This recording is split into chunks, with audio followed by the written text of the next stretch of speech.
1885 খ্রিস্টাব্দে কম্বোজের পূর্ব উপকূলে একটি অসাধারণ রহস্যময় ব্যাপার ঘটে।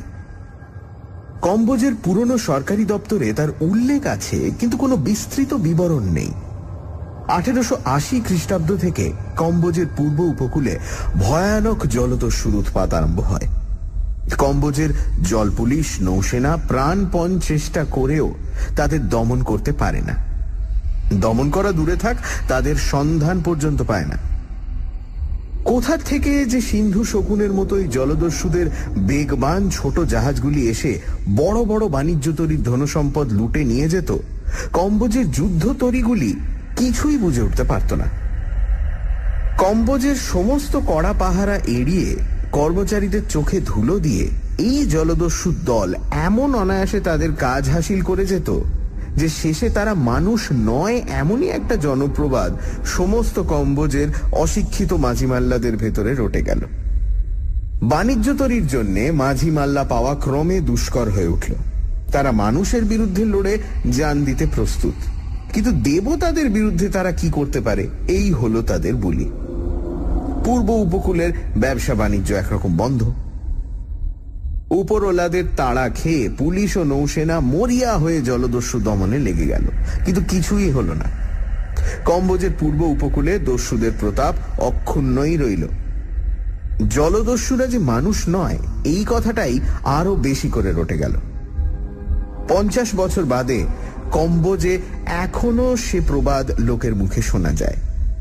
তার কারণ আছে। 1885 খ্রিস্টাব্দে সাইগনের কাছে একটি অস্ত্র শস্ত্র সজ্জিত মশলা বোঝাই প্রকাণ্ড স্টিমার লুট হয়ে যায়। কম্বোজে সেই প্রথম স্টিমার, যদিও সেকেলে, কিন্তু সাধারণ ছোট জাহাজের চেয়ে অনেক বড়। এই স্টিমার লুট হওয়ার পর সেখানকার সদাগর মহলে রীতিমতো বিভীষিকা দেখা যায়। কিন্তু আশ্চর্যের বিষয়, এই স্টিমারই জলদস্যুদের শেষ লুট। তারপর কম্বোজের প্রান্ত থেকে তারা যেন জাদু মন্ত্রে অদৃশ্য হয়ে যায়। যাদের দাপটে সারা সমুদ্র একদিন থরহরি কম্পিত হতো, হঠাৎ তারা কেন এমন নিশ্চিহ্ন হয়ে অন্তর্ধান হতে পারে, এই রহস্যের কোনো মীমাংসা হয় না। এরপর জলদস্যুদের সম্বন্ধে নানা আজগুবি কিংবদন্তি রটা মোটেই আশ্চর্য নয়।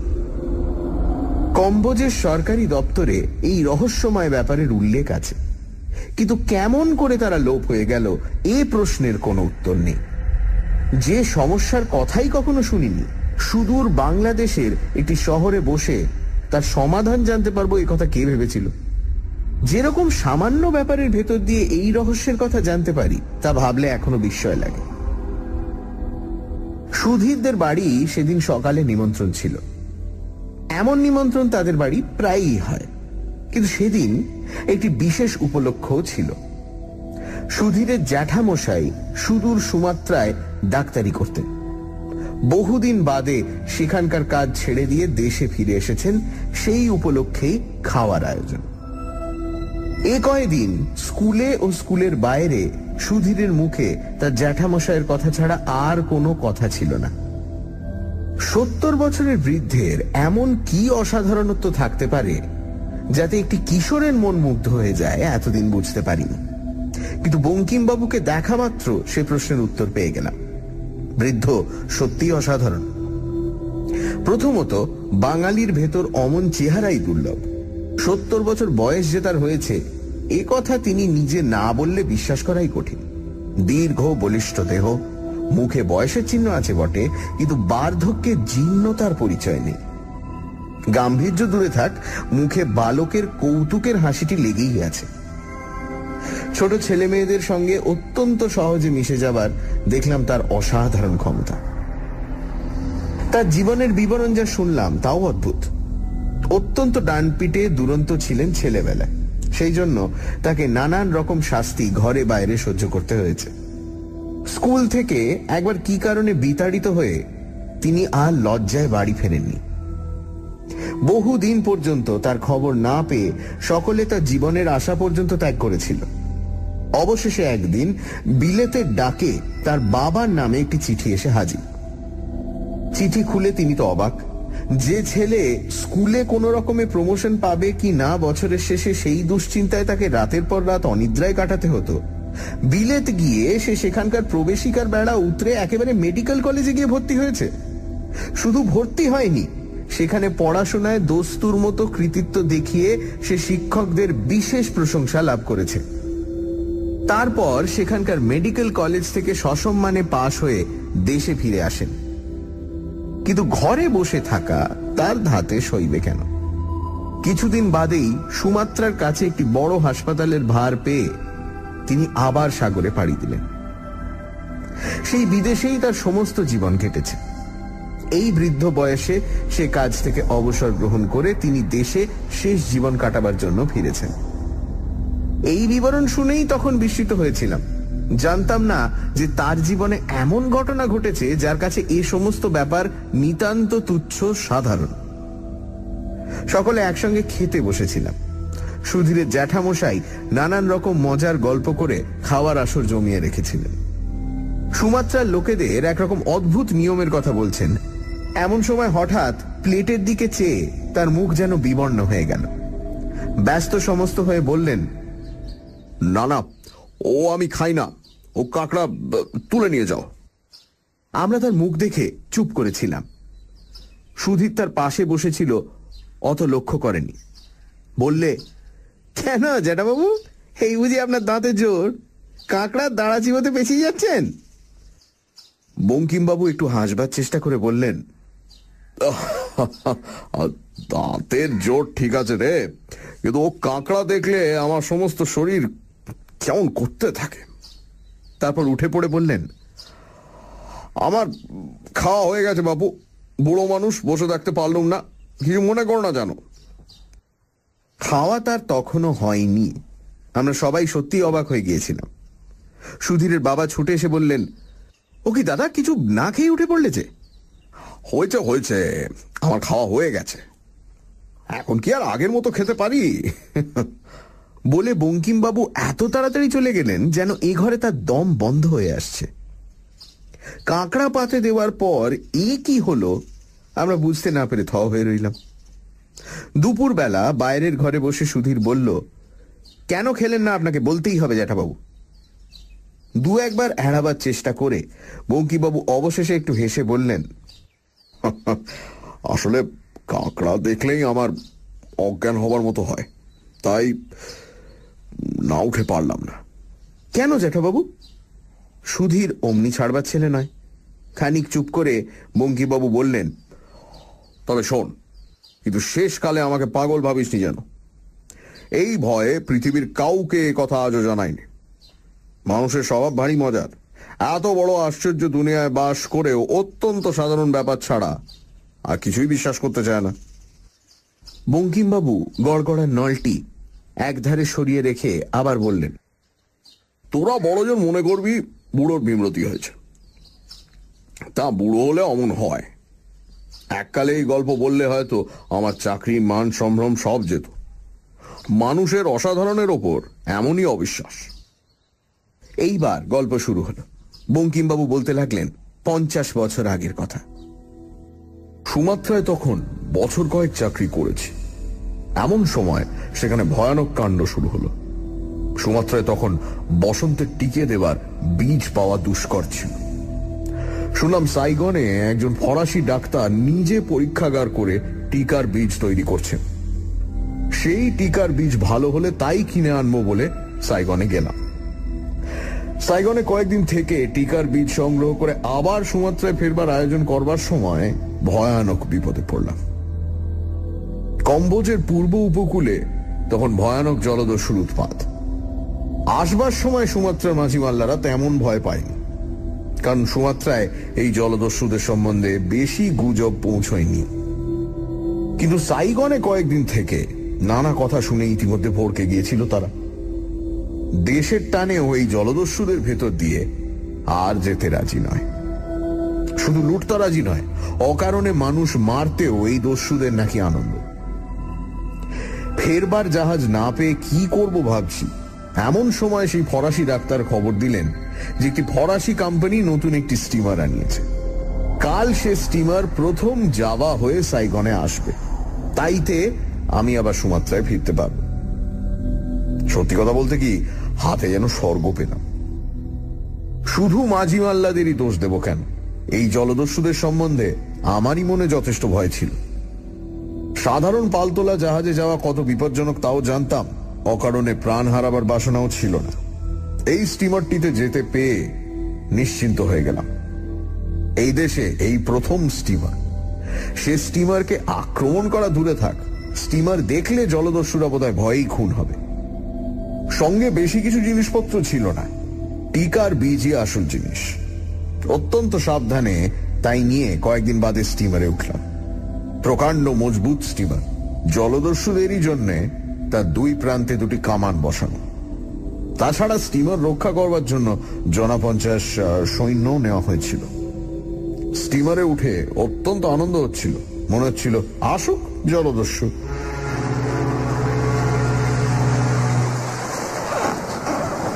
সকালে স্টিমার ছেড়ে সন্ধ্যায় যখন মাঝ সমুদ্রে পাড়ি দিচ্ছে, তখনও পর্যন্ত জলদস্যুদের কোনো চিহ্ন দেখা গেল না বলে একটু হতাশ যেন হলাম। জলদস্যুদের মজাটা একবার টের পাইয়ে দেওয়ার সুবিধে হলো না বলে। কিন্তু জলদস্যুরা এলো। রাত তখন বেশি না, চারিদিক অন্ধকার। হঠাৎ স্টিমারের প্যাডেলের গম্ভীর আওয়াজ ছাপিয়ে স্টিমারের তীক্ষ্ণ হুইসেল শোনা গেল। পর মুহূর্তে স্টিমারের ইঞ্জিন থেমে গেল। ব্যাপার কি? যাত্রীরা সবাই সামনে ডেকে গিয়ে ভিড় করলাম। ক্যাপ্টেন শশব্যস্ত হয়ে ঘুরে বেড়াচ্ছেন, সৈন্যরা কামান বন্দুক বাগিয়ে ঠিক হয়ে আছে। সামনে বহু দূরে গুটি কতক আলো দেখা যাচ্ছে। শুনলাম আলো আর কিছু নয়, জলদস্যু নৌবহরের। এবার অন্তত তারা আক্রমণ করতে আসেনি, আমরাই তাদের আক্রমণ করছি। স্টিমার থেকে একসঙ্গে কামান ও বহু বন্দুক গর্জন করে উঠল। জলদস্যুরা আমাদের এতক্ষণ দেখতে পায়নি বলেই মনে হল, কারণ দেখা মাত্র টপ টপ করে নৌকো সব আলো নিভিয়ে ফেলল। কিন্তু আমাদের ক্যাপ্টেন ছাড়বার পাত্র নন, বললেন অন্ধকারেই গুলি চালাও। তখন সার্চ লাইট বলে কিছু ছিল না, থাকলে আমাদের অমন সর্বনাশ বোধহয় হতো না। অন্ধকারই গুলি চলতে লাগে। জলদস্যুদের ছোট জাহাজগুলিতে মাঝে মাঝে কোথাও কোথাও আলো জ্বলে ওঠে। আমাদের স্টিমার তাই দেখেই তাকে ধাওয়া করে আর গুলি চালায়। ক্যাপ্টেন বলছেন শুনতে পেলাম, আজ আর রেহাই দেওয়া নেই, ভীমরুলের চাক ভেঙে তবে ছাড়ব।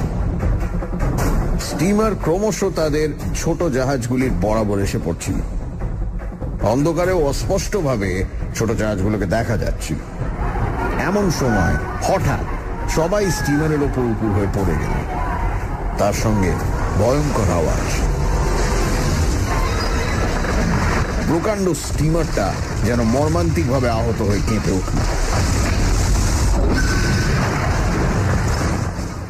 স্টিমার চোরা পাহাড়ে ঠেকে গেছে। ক্যাপ্টেনও পড়ে গিয়েছিলেন। উঠে পড়ে উন্মত্তের মতো তিনি ছুটে গিয়ে তাড়াতাড়ি ইঞ্জিন থামিয়ে দিলেন, কিন্তু তখন আর উপায় নেই। তলায় প্রকাণ্ড চিড় হয়ে জাহাজে তখন রাশি রাশি জল ঢুকছে। জলদস্যুরা যে এই উদ্দেশ্যেই আমাদের প্রলোভন দেখিয়ে এই পথে টেনে এনেছে তা কে জানত। স্টিমার ঠেকে যাওয়ার সঙ্গে সঙ্গে যে ভয়ঙ্কর ব্যাপার শুরু হলো তার আর বর্ণনা হয় না। জলদস্যুদের কয়েকটি মাত্র ছোট জাহাজ স্টিমারকে প্রলোভন দেখিয়ে ডুবো পাহাড়ে ঠেকবার জন্য সামনে ছিল। তাদের বেশিরভাগ জাহাজই ছিল পেছনে। তারা ইতিমধ্যেই কোত্থেকে এসে ছেঁকে ধরল।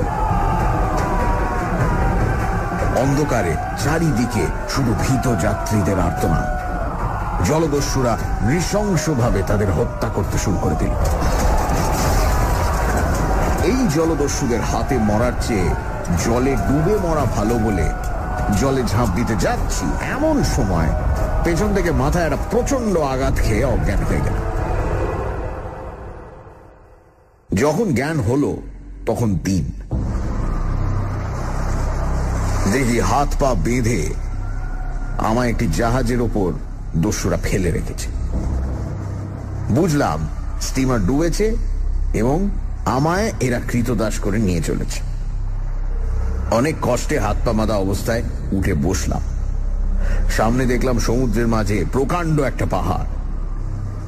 এই পাহাড়টিকে চিনতাম। জাহাজ টাহাজ এই পাহাড়ের পাশ দিয়েই যাতায়াত করে, কিন্তু পাহাড়ের গায়ে আছড়ে পড়বার ভয়ে কেউ বড় গাছে ঘেঁষে না। এখন দেখে আশ্চর্য হলাম যে জলদস্যুদের নৌকোগুলি পাহাড়ের দিকেই এগিয়ে চলেছে। সমুদ্র থেকে পাহাড়টি খাড়া উঠেছে জানি, তার কোথাও নৌকা দূরের কথা, কোনো মানুষের দাঁড়াবার আশ্রয় নেই। তবে এই জলদস্যুরা চলেছে কোথায়? এই পাহাড় তাদের ঘাঁটি হলে অনেকদিন আগেই তারা ধরা পড়ত। সমস্ত বাণিজ্য জাহাজ এই পাহাড়ের ধার দিয়েই তো যায়। পাহাড়ের কাছে পৌঁছে কিন্তু জলদস্যুদের আড্ডার রহস্য অনেকটা পরিষ্কার হয়ে গেল। পাহাড়ের চার ধারে কোথাও দাঁড়াবার জায়গা না থাকলেও এক ধারে এটি খুব সরু গুহা পথ রয়েছে। সমুদ্রের জল তার ভেতর দিয়ে চলে গেছে। আমাদের জাহাজটি ক্রমশ এগিয়ে এসে তার ভেতর ঢোকা মাত্র সব অন্ধকার হয়ে গেল। গুহাপথটি বেশি চওড়া নয়। আমাদের জাহাজ অতি কষ্টে তার ভেতর দিয়ে যাচ্ছে বুঝলাম, কিন্তু কোথায় যাচ্ছে? Sunday suspense. সানডে সাসপেন্সে আজ প্রেমেন্দ্র মিত্র লেখা করাল কর্কট। 1880 সাল নাগাদ কম্বোজের পূর্ব উপকূলে জলদস্যুদের সাংঘাতিক উপদ্রব ছিল। 1880 থেকে 1885 পর্যন্ত এই জলদস্যুরা সমস্ত বড় জাহাজ আক্রমণ করে প্রচুর লুটপাট করত। কিন্তু 1885 সালে সেই সব জলদস্যুদের দল হঠাৎই অদৃশ্য হয়ে যায়। তাদের কি হলো এ প্রশ্নের উত্তর অজানাই থেকে যায়। সুধীরের জ্যাঠামশাইয়ের মুখে সবাই শুনছে 50 বছর আগেকার সেই অমীমাংসিত কাহিনী। সুধীরের জ্যাঠামশাই বঙ্কিমবাবু সেই সময় সুমাত্রায় ডাক্তারি করতেন। তিনি বসন্তর ভ্যাকসিন নিয়ে রিসার্চ করার কাজে সাইগন গিয়েছিলেন। সুমাত্রায় ফেরবার পথে জলদস্যুদের হাতে পড়ল তাদের জাহাজ। জলদস্যুরা তাকে বন্দী করে নিয়ে চলল তাদের আড্ডায়, একটা পাহাড়ের গায়ে গুহার মধ্য দিয়ে। তারপর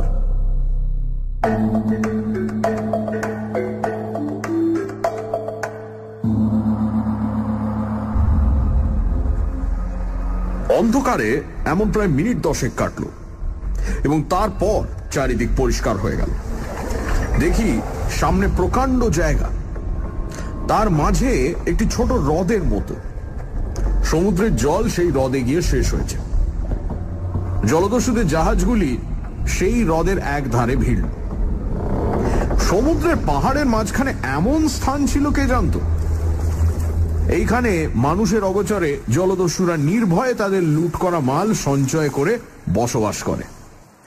আমায় ধরে জাহাজ থেকে নামিয়ে দেওয়ার পর দেখলাম আমার মতো আরো অনেককে তারা বন্দী করে এনেছে তাদের দাসবৃত্তি করার জন্য। এরপর আমাদের যে জীবন শুরু হলো তার দুঃখ আর বলে শেষ করা যায় না। মানুষ যেমন পিশাচ হতে পারে এই জলদস্যুতে দেখবার আগে তা কখনো কল্পনা করিনি। সারাদিন তাদের জন্য অকারণে হাড় ভাঙা খেটে ভালো করে একটু খাবার উপায়ও ছিল না আমাদের। চোখের সামনে তারা উন্মত্ত হয়ে সেই খাবার ফেলে ছড়িয়ে নষ্ট করত, কিন্তু আমাদের আধপেটা খাওয়াও তাদের সহ্য হতো না। সারাদিনের পর একটিবার মাত্র দাসদের অত্যন্ত কদর্য আহার মিলত। সেই কদর্য খাবারও সুখে খাবার উপায় ছিল না। জলদস্যুদের তো লুট করা ছাড়া আর কাজ নেই। একজনের হয়তো ইচ্ছে হলো কৃতদাসদের নিয়ে একটু মজা করা যাক। খেতে বসেছি, হঠাৎ হাসতে হাসতে এসে লাথি মেরে সব খাবার ফেলে দিল। কুড়োতে গেলে আবার লাথি, প্রতিবাদ করতে গেলে একটি তরোয়ালের খোঁচায় ভবলীলা সাঙ্গ। কৃতদাসদের একজোট হয়ে বিদ্রোহ করারও উপায় ছিল না, কারণ প্রথমত আমরা অস্ত্রহীন, দ্বিতীয়ত আমাদের সকলের পায়ে বেড়ি। সেই বেড়ি নিয়েই আমাদের চলতে ফিরতে হতো। দিনের পর দিন এইভাবেই কেটে যাচ্ছিল। যে সাহেবী পোশাকে এসেছিলাম সেই পোশাকের আর পরিবর্তন হয়নি। সেটা ছিঁড়ে খুঁড়ে প্রায় কুটি কুটি হয়ে গিয়েছিল। সেদিকে নজরও আর ছিল না। একদিন কিন্তু সেই পোশাক থেকেই একটা জিনিস খুঁজে পেয়ে ক্ষণিকের জন্য উল্লসিত হয়ে উঠলাম। বসন্তের টিকার বীজ নিয়ে যেতে সাইগনে এসেছিলাম বলেছি। সে সমস্ত টিকার বীজের শিশি সমুদ্রের স্টিমারের সঙ্গেই ডুবেছিল, কিন্তু তার ভেতর একটি কবে দেখবার জন্য বার করে ভুলে ওয়েস্ট কোটের পকেটে রেখেছিলাম মনে নেই। ওপরে কোটটি একেবারে ছিঁড়ে যাওয়ায় একদিন খুলে ফেলে দিলাম। সেদিন ওয়েস্ট কোটের পকেটে হঠাৎ হাত দিয়ে সেই শিশিটা পেলাম। শিশিটি কিসের বুঝতে পেরে আমার আনন্দের সীমা রইল না। এতদিনকার অমানুষিক অত্যাচারের এইবার শোধ নেব, মরুক এই পিশাচের দল। আমার কাছে যে টিকের বীজ ছিল তা শোধন করা নয়, সুমাত্রায় গিয়ে তা আমি শোধন করে ব্যবহার করব বলেই নিয়ে যাচ্ছিলাম। এই অশুদ্ধ বীজের এতটুকু একজন দস্যুর রক্তে মিশিয়ে দিলে যে মহামারী শুরু হবে তা থেকে কেউ বাঁচবে না। কিন্তু পর মুহূর্তেই বুকের ভেতর কেঁপে উঠল। উন্মত্তের মতো কি ভাবছি? হাজার হলেও আমি ডাক্তার, মানুষকে বাঁচানোই আমার ব্রত। আমি কিনা মৃত্যুর বাহন হয়ে মানুষকে মারতে যাচ্ছি। হোক সে শত্রু, হোক সে অত্যাচারী, চরম উৎপীড়ন সয়েও এ কাজ আমি করতে পারি না। তাছাড়া শুধু তো জলদস্যু নয়, নিরীহ উৎপীড়িত কৃতদাসেরাও যে এই মহামারীতে মারা যাবে। কিন্তু বিধাতার শাস্তি তারা শেষ পর্যন্ত পেল অদ্ভুত উপায়। আমার কাজ ছিল আর কয়েকজন দাসের সঙ্গে হ্রদের জলে মাছ ধরা। আমরা ছোট একটা নৌকো নিয়ে সারাদিন হ্রদে ঘুরে ঘুরে জাল ফেলে ফেলে মাছ ধরতাম। একদিন সকালে হঠাৎ প্রথম জাল তুলে অবাক হয়ে গেলাম। আমার সমস্ত জাল লাল রঙে যেন চোবানো। একটু নজর করে দেখে মনে হলো জালময় যেন ছোট ছোট লাল কাঁকড় উঠেছে, এবং পরক্ষণেই দেখলাম সে কাঁকড় নড়তে শুরু করেছে। কাঁকড় নয়, সে কাঁকড়ার ছানা। এদেশে কোনো কোনো নদীতে বছরে এক সময় অমনি কাঁকড়ার ছানা হয়। নদী ভরে যায়, আঁচলে করে তুললে তাতে অসংখ্য ছানা কিলবিল করে। তৎক্ষণাৎ জাল আবার ফেলে দেওয়া হবে, কিন্তু তাতে কি হবে? কাঁকড়ার ছানারা সমস্ত নৌকো ছেঁকে ধরেছে। তারা শুধু নৌকোয় উঠেই ক্ষান্ত হয় না, সুরসুর করে দলে দলে গায়ে ওঠে। তাদের ঝেড়ে ফেলে দেওয়াই দায়। 5টাকে ঝাড়তে 50টা উঠে পড়ে। তাদের মারাতেও কষ্ট হয়, কিন্তু না মারিয়ে উপায় কি? বুঝতে পারলাম না কোথা থেকে এই সমুদ্রের পঙ্গপাল এলো। সমুদ্রের পঙ্গপাল কথাটি তাদের পক্ষে কিরকম যে খাটে সেদিন তা বুঝতে পারলাম। কিছুক্ষণ বাদে নৌকোয় থাকা অসম্ভব হল। মাছ তো সেদিন সামান্যই মিলল।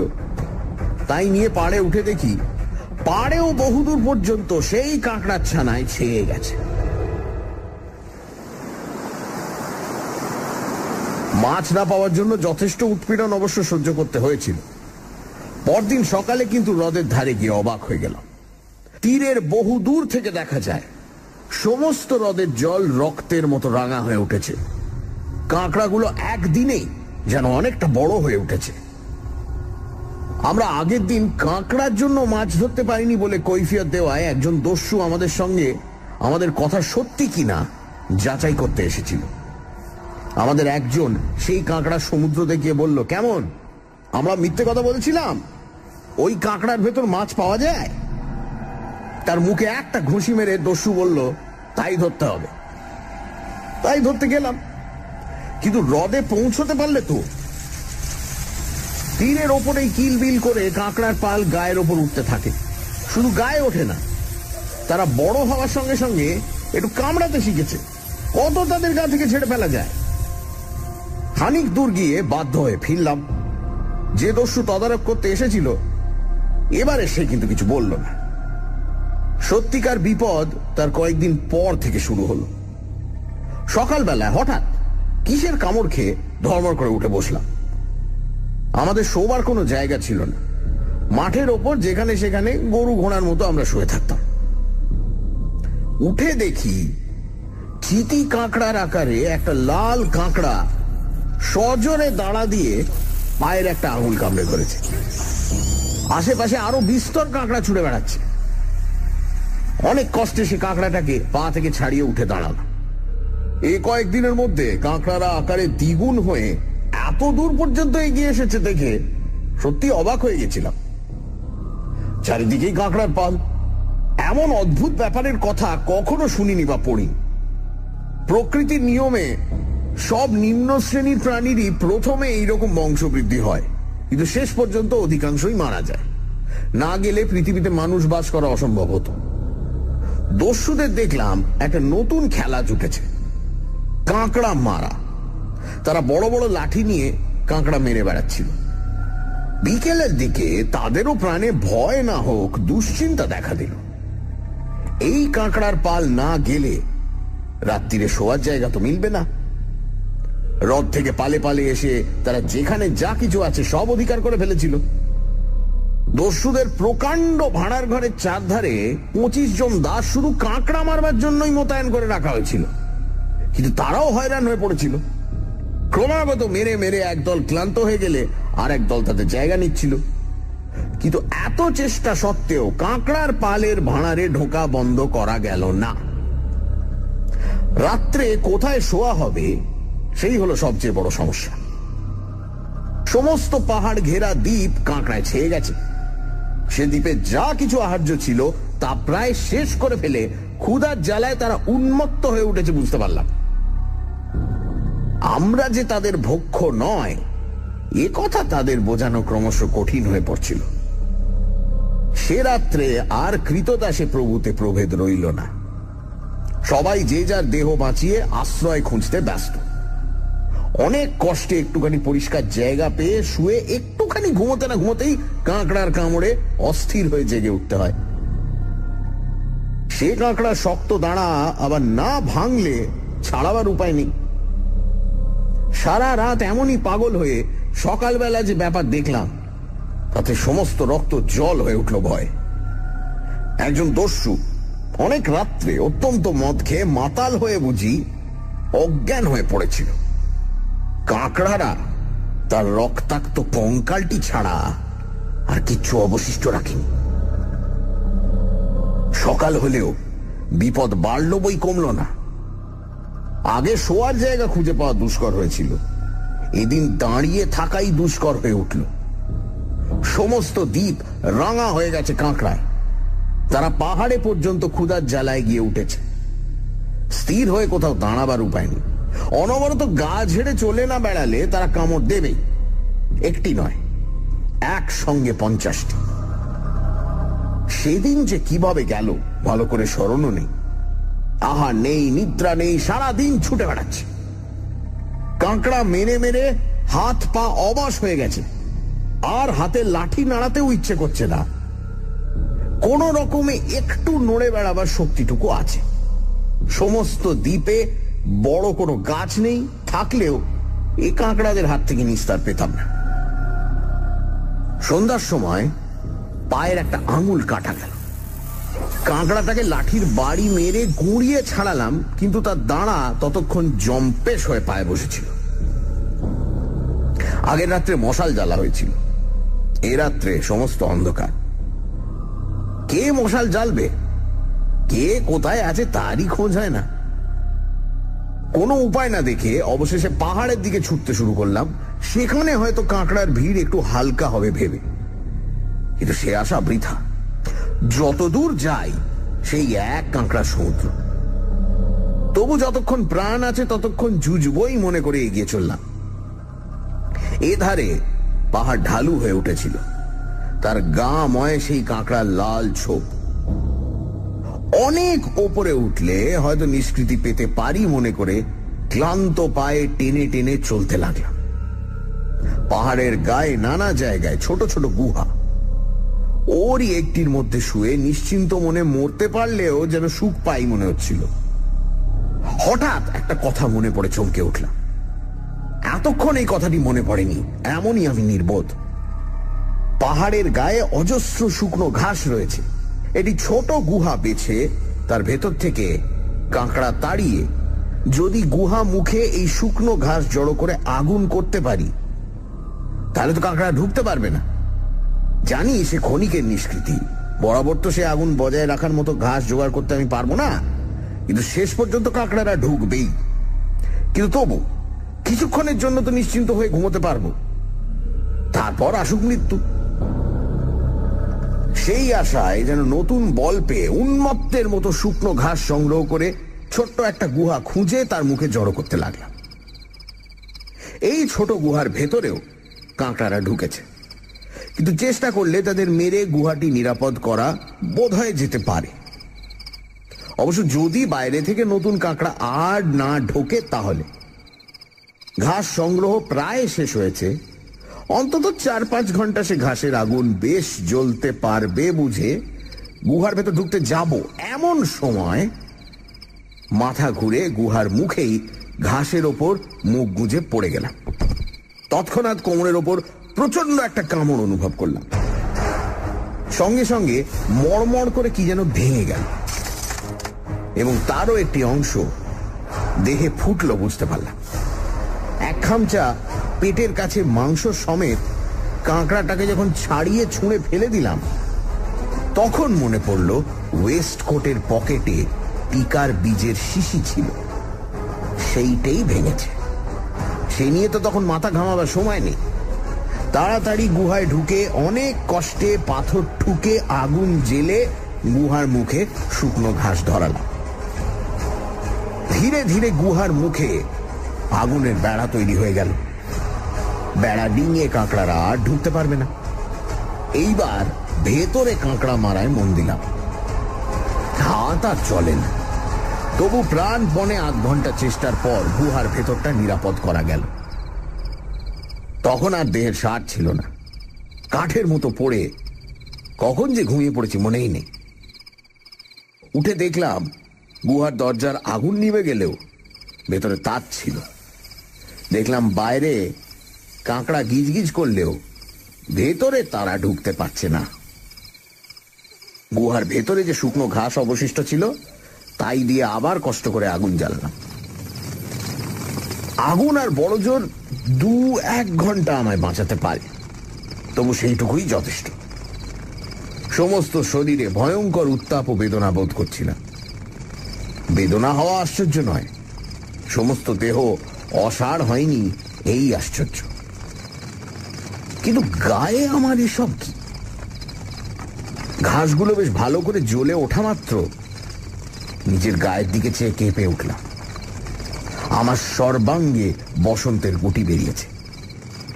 বুঝলাম যে বীজে একদিন দস্যুদের মারবার কল্পনা করেছিলাম তাই ভাঙা শিশি দিয়ে আমার গায়ে ঢুকে এই রোগের সৃষ্টি করেছে। প্রথমটা ভয় হচ্ছিল, শেষে মনে হলো তাতে আর কি, মরতে তো হতোই। বেশিক্ষণ জ্ঞানও রইল না। জ্বরের ঘোরে খানিক বাদে বেহুশ হয়ে পড়লাম। কদিন যে কি অবস্থায় কেটেছিল জানি না। রোগের মধ্যে কি করেছি না করেছি তাও মনে নেই। সেবার যদি মরতাম কোনো কষ্ট পেতে হতো না, আমার জ্ঞান ছিল না। একদিন সকালে হঠাৎ চোখ খুলে মাথা পরিষ্কার হয়ে গেল। দেহ অত্যন্ত দুর্বল, নড়তে কষ্ট হয়, তবু কেমন যেন ভালো মনে হচ্ছিল। চেষ্টা করে উঠে বসলাম। তারপরেই মনে পড়ল সব কথা। কোথায় সে কাঁকড়ার পাল? গুহা মুখে চেয়ে অবাক হয়ে গেলাম। সেখানে মরা কাঁকড়ার খোলা স্তূপাকার হয়ে আছে। গুহা মুখে অতি কষ্টে দাঁড়িয়ে দেখলাম চারিদিকে স্তূপাকার মরা কাঁকড়ার খোলা। দুর্বল দেহেও প্রাণ রক্ষার জন্য সব করতে হলো। কেমন করে সে পাহাড় থেকে গড়িয়ে নেমেছিলাম, কেমন করে আহার না পেলেও পাহাড়ের গর্তে গর্তে জমা বৃষ্টির জল খেয়ে প্রাণ বাঁচিয়েছিলাম, সেসব বর্ণনার দরকার নেই। খাবার জিনিসের অভাবে ঘাসের দানা খেয়ে থাকতাম। তখন বুঝেছিলাম মানুষ সব কিছু পারে। 3-4 বাদে শরীরে একটু বল পেলাম। পাহাড় ছাড়িয়ে ক্রমশ দস্যুদের বাসস্থানের দিকে অগ্রসর হতে লাগলাম। সেখানে যে ভয়াবহ দৃশ্য দেখলাম তা জীবনে ভুলতে পারবো না। চারধারে শুধু মরা কাঁকড়ার খোলা, আর তারই মাঝে মাঝে মানুষের কঙ্কাল। কাঁকড়ারা কেন মরেছে জানি না, কিন্তু সমস্ত মানুষ যে নিঃশেষ করে মরেছে এটা নিশ্চিত। যে জলদস্যুর ভয়ে একদিন ওদিকে সাগরে যেতে মানুষের হৃদকম্প হতো, তারা এমনই করে নিঃশেষ হবে কে জানতো? এইখানেই আমার গল্প শেষ। সেই ভয়ঙ্কর দ্বীপ থেকে কেমন করে একটি নৌকোয় করে বাইরে এসেছিলাম, কেমন করে সেই পথে একটি বাণিজ্য তরী আমায় তুলে নিয়েছিল, সেই সব কথা বলবো না। এই অদ্ভুত কাহিনী অবশ্য কাউকে বলিনি। বললে তারা আমায় পাগলা গারদে না দিলেও চাকরিতে নিশ্চয়ই রাখতো না। তারা ভাবতো এরকম অদ্ভুত স্বপ্ন যে দিনে দুপুরে দেখতে পারে তার নিশ্চয়ই মাথা খারাপ। তাকে একটা হাসপাতালের কর্তা করে রাখা যায় না। তাদের বলেছিলাম যে স্টিমার ডোবার পরে আমি কোনো রকমে ভাসতে ভাসতে সেই পাহাড়ের গায়ে ঠেকি। সেইখানে আমায় একটি বাণিজ্য জাহাজ উদ্ধার করে। গল্প শেষ হয়ে গেলে সুধীর জিজ্ঞেস করল, আচ্ছা জ্যাঠাবাবু, কাঁকড়াগুলো কি করে মরল? তা ঠিক জানি না, তবে আমার একটা অনুমান আছে। কি জ্যাঠাবাবু? শুনলে তোরা হাসবি, তো বলি। সেই টিকার বীজ থেকেই কাঁকড়াদের ভেতর মহামারী হয়। আজকালকার কোনো কোনো বৈজ্ঞানিক প্রমাণ করেছেন যে মানুষের অধিকাংশ রোগ পশু পাখি এমনকি সমুদ্রের জীবজন্তুদেরও হয়।